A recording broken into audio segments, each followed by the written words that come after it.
Hey guys, Jason here from the Chart Guys. It's been a little while since I've made a video. We had a couple of really fun tickers that we were tracking in the Canadian stocks room. Like myself, a lot of Chart Guys people are from Canada. They like to trade Canadian stocks. We watch the TSX, so we're watching Suncor and Air Canada. I want to walk through a couple of these trades and show you how we played them. We're going to use the chart replay feature on TradingView to walk through the analysis as we saw it developing and try to explain why we took some the trades and made some of the decisions that we did.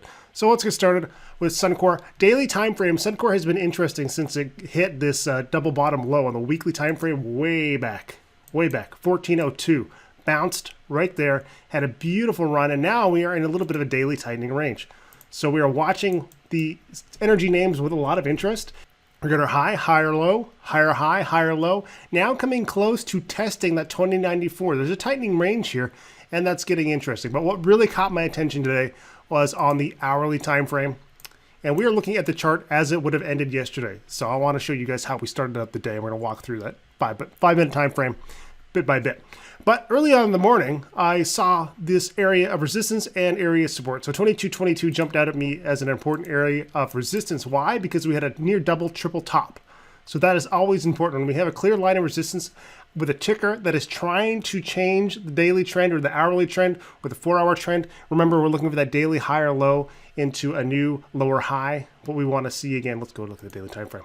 Let's take a look. Just for clarity, we want to see a higher low here, a hold of 2094, and then up to that 2440 range. Now that's what we're interested in. Hourly time frame, we have that 2222 resistance, and we go back over here, we have some support, 2110, 2094, we get a double bottom in yesterday's action, looking pretty interesting. Now this by itself, you're right in the middle of the trading range. It doesn't do a lot for you. What makes it interesting is the action that we saw early on in the day. So let's go ahead and move this forward. Now we open, we see bull interest out of the gate. Hadn't noticed it yet, was still clicking through. Caught my attention right around here. This is when I was flipping through and I saw Suncor in this tightening range in the 5-minute time frame. I zoom out, I take a look, and that's when I notice those hourly levels. So right away, this catches my attention. We are against a clear area of resistance, and if we can break over 2234 and have the bulls commit to the upside, they're going to show us that they've cleared the hourly resistance. They're going to show us that they're very interested in setting that daily support and moving toward the upside resistance on the daily time frame. Now what we need to do is get over 2234. This is when things get pretty interesting. So I'm trying to make a trade thesis for this. What I want to see is, can I get a bull flag, or is this only going to be a weird, messy equilibrium?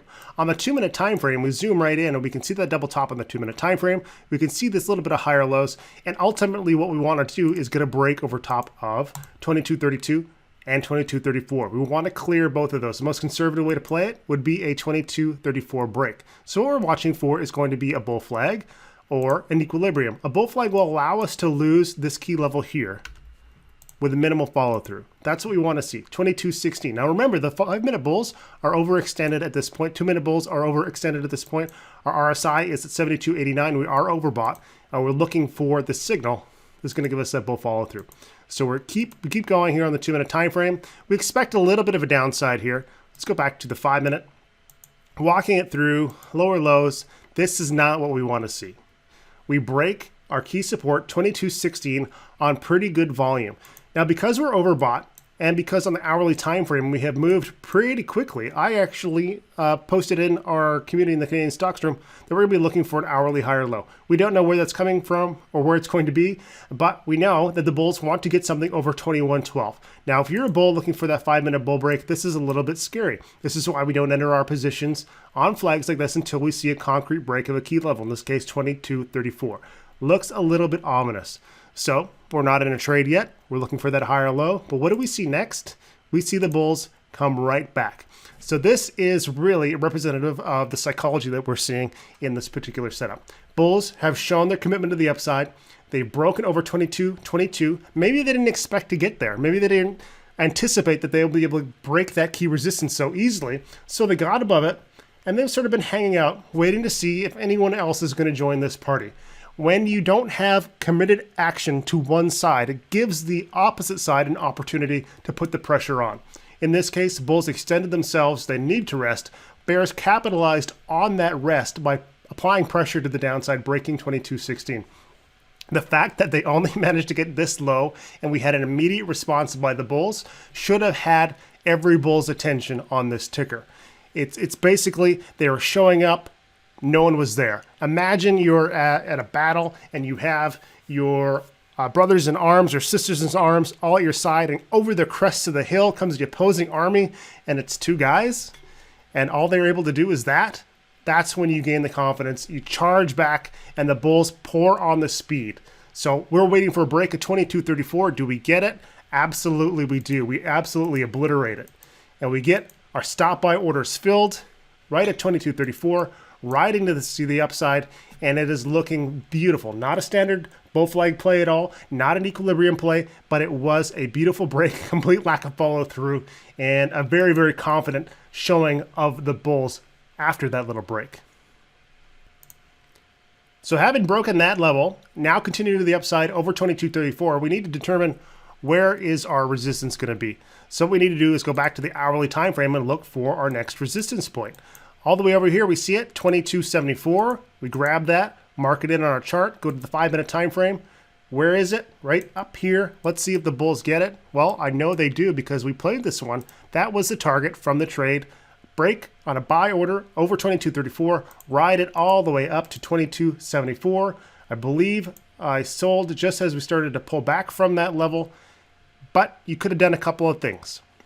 If you didn't have that target, you could use the classic rule of setting your stops at 2-minute higher lows. Go to the 2-minute time frame. Here's a higher low attempt.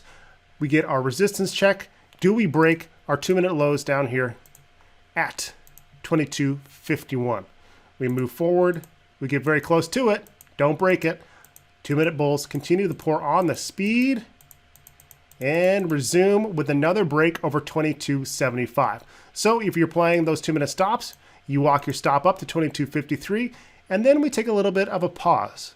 Let's take a look at what just happened. We got our 22.75 resistance check. That was our target. Great, we profited from that.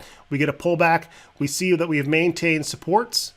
We have our 2-minute higher lows intact. Near double bottom at 22.51 to 22.53. We start to see a little bit of a rounded bottom.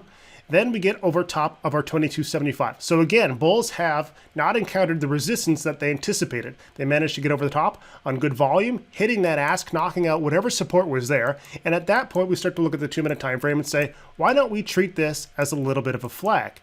This is a nice run up. We're over top of clear resistance. Maybe we can get ourselves a nice tiny little channel that would give us the consolidation and opportunity for the bears and bulls to battle it out again. In this case, our entry is going to be at a new high over top of 22.77. We move forward.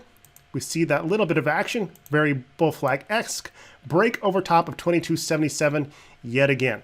So if you are now in a new trade, you've got your entry. We've got our 2-minute supports down here. If we're still in the old trade and we didn't take profit at 22.75, that clear resistance, we're going to walk up our 2-minute time frames.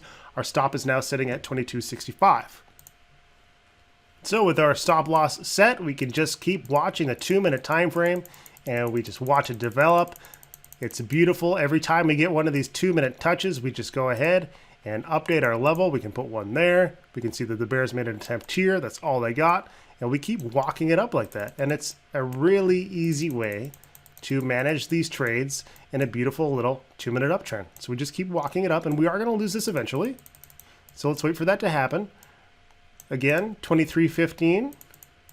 There we lose our trade. So we've taken our profits either from the break of that 22.75 high, what was that, 22.77 or 22.34, walking our stops up all the way, getting stopped out at 23.15. Now what happens after that? Not a heck of a lot. We can actually watch this fill out for the duration of the day. Yes, you left a little bit of money on the table, but ultimately, this is where the trend stopped. We get into sideways trading, and that can be incredibly difficult. Overall, end of the day, we end up in a little bit of an hourly bull flag type formation. I'm going to be watching this very closely tomorrow for continuation. If we do see continuation on the hourly time frame, our next resistance is right here at 23.51, and right above that at 24.40. Go back to the daily time frame. We are in a great position for a high test over that 24.40 target, with the bulls proving a lot to us today. If we do not see a nice hourly bull flag tomorrow, I'm going to be looking for hourly higher lows, going to be watching for a 5-minute trend change, and I'm going to do this all over again. A lot of fun. Really nice setup on SU. And remember, it was all about looking at that resistance from the hourly time frame, knowing that the bulls are in a good position to change the daily trend, test that resistance. They got over top of it. Bears failed to do anything, and bulls just demolished them. So absolutely beautiful trade. Really, really basic technical analysis using support levels and consolidation patterns. And a little bit of a fake out, but overall, absolutely beautiful. So another ticker we were watching in the Canadian stocks channel was Air Canada. It's a popular one that we like to trade. Overall, the daily time frame wasn't really attracted to this at all.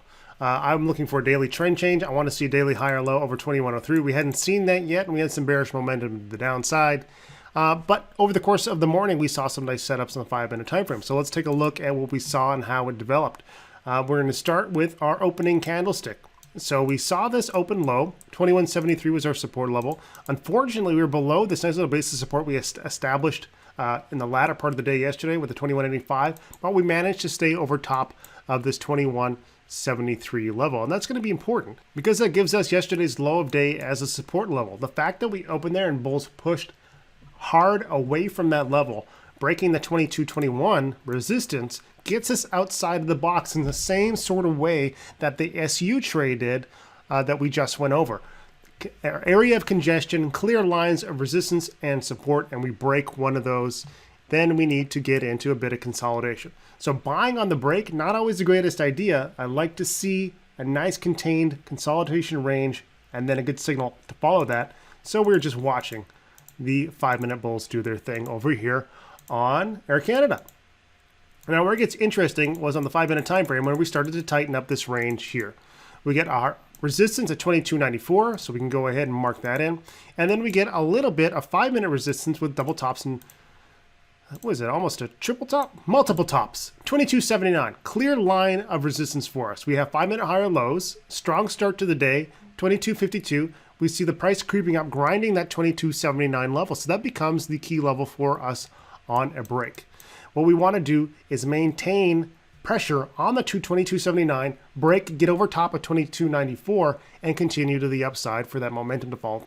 Now, if we go to the hourly time frame to try and find some resistance, the only resistance that we really have is 2312, and then up over here at 2328. Going back to the 5-minute time frame, we can set our stop buys at 2279 break. More conservatively, we'd be looking for a break over 2294. I took an entry before we broke 2279 with a stop at 2250, and I went to feed my pigs, and then we saw this, managed to break, get up over top of 2294. Let's see how this flows through. And then we get up to 2228. I took my exit right there. And it was just a really nice trade, pre-programmed, had my orders already filled in, had my resistance levels in place. Managed to get the buy while I was outside, dumping feed into a trough, came back, saw my entry, got pretty close to my stop level, 10 cents away, but it was comfortable enough, and we managed to pull away in a pretty nice fashion. Overall, nice trade. Now, where would we stop out if we didn't have a level at 23.28 to give us that guidance? Well, we didn't know what a resistance level was. We can always walk up our 2-minute higher lows, so 22.84 would be that trade. And then we'd be watching to see, can we maintain these levels? 2302 becomes a level for me to be watching. We know we have 2329 resistance. If we are paying attention to our hourly levels, which we should have been well aware that that was in place as well. Then we get a double top. The moment we pull back from a double top, we start to be a little bit cautious. And you can take some profit when you see that come into play, because there's a good chance we're going to either set a 2-minute equilibrium, which increases your risk. It increases your risk in the sense that you're holding while the market's indecisive. We don't want to assume that risk. And that's what day trading allows us to do. Someone who's swing trading, yes, they don't need to worry about it as much, but they're also exposed to risk far more than a day trader is. So if you hadn't taken profit there, you could take profit at your double top, or ultimately you'd be taking profit at the loss of 2-minute higher lows, which would be right here at 2203. And we just sort of dawdle down for the duration of the day, closing around 2301. So overall, not something that would jump out at me on the daily time frame, but as we see this develop, we see that nice 5-minute resistance level. We have a clear level for the bulls to get over top of. We have consecutive higher lows, nice bull break, clear target of resistance, really nice, beautiful trade, and very easily able to walk up our stop loss levels on the 2-minute and 5-minute time frame. So a couple of good examples for day trading, applying some basic rules of technical analysis. I hope it was helpful. And if you're interested in Canadian stocks, come check out the Canadian Stocks Room, the Chart Guys. This is what we like to do. And yeah, hope it was helpful. Have a great day. I'm going to go feed some more animals. Take care.